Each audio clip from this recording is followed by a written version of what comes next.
I'm here with Ambassador Stuart Eizenstadt. Ambassador, you're about to sit on a panel that discusses the Israeli-U.S. relationship. How do you believe that relationship has fared under the present administrations?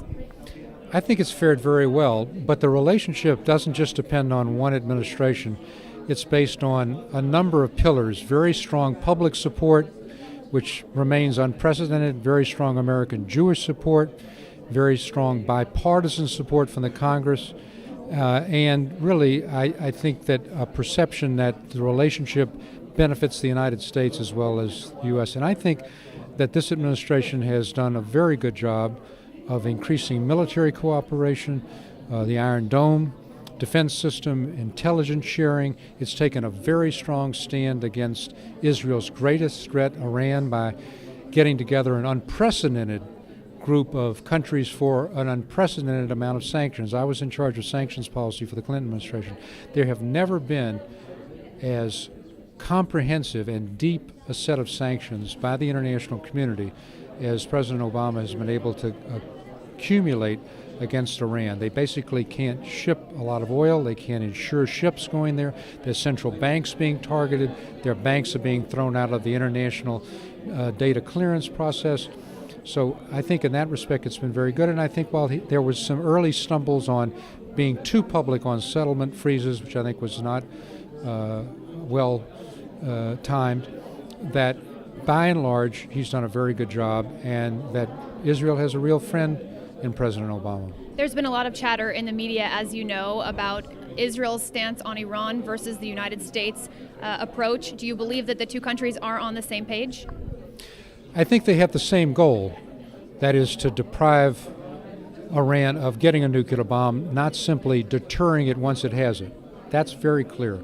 The differences are on timetables, where Israel has a shorter timetable to act militarily than the United States because we have more sophisticated weaponry closer to Iran's borders. Second, I think that there's a difference in terms of outcome. Israel wants, I think, a complete dismantlement of any enrichment facilities. I'm not sure that will end up being the case. I think that if Iran has a civil nuclear program, but one that's closely monitored, that may be satisfactory. But I think the biggest issue is trust, because Israel's window for military action will close fairly quickly as the centrifuges go in this underground facility at Fordow. The U.S. can wait longer for sanctions to impact, which I think they will.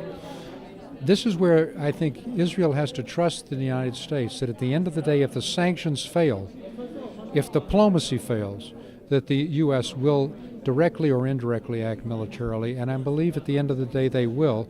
But that should be the last option. There's no clear military solution to this, because even if you bomb Iran's military facilities, they can rebuild it in a couple of years. You still need a diplomatic solution. Is there confidence among the American administration that Israel would inform the U.S. if it planned to strike Iran's nuclear facilities? Our Secretary of Defense asked for that assurance and did not receive it. How do you believe that the U.S. policy vis-a-vis the Middle East may change if Mitt Romney is elected? Well, I'm not a spokesman for Mitt Romney, but I would say this.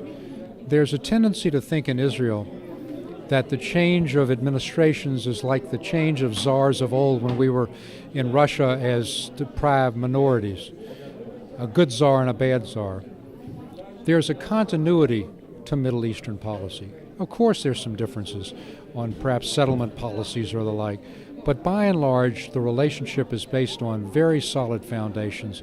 Whether Mitt Romney is president, whether Obama is president, the basic policies will continue, which is to pursue a peace process, to reach out to moderate Islamists and try to build something out of this Arab revolution that we can put together on behalf of stability in the region, Israel and the United States. Those are enduring principles. They've endured for over 60 years, and they will continue to endure regardless of who wins the election. Ambassador, thank you so much for taking your time. We hope you enjoy the conference.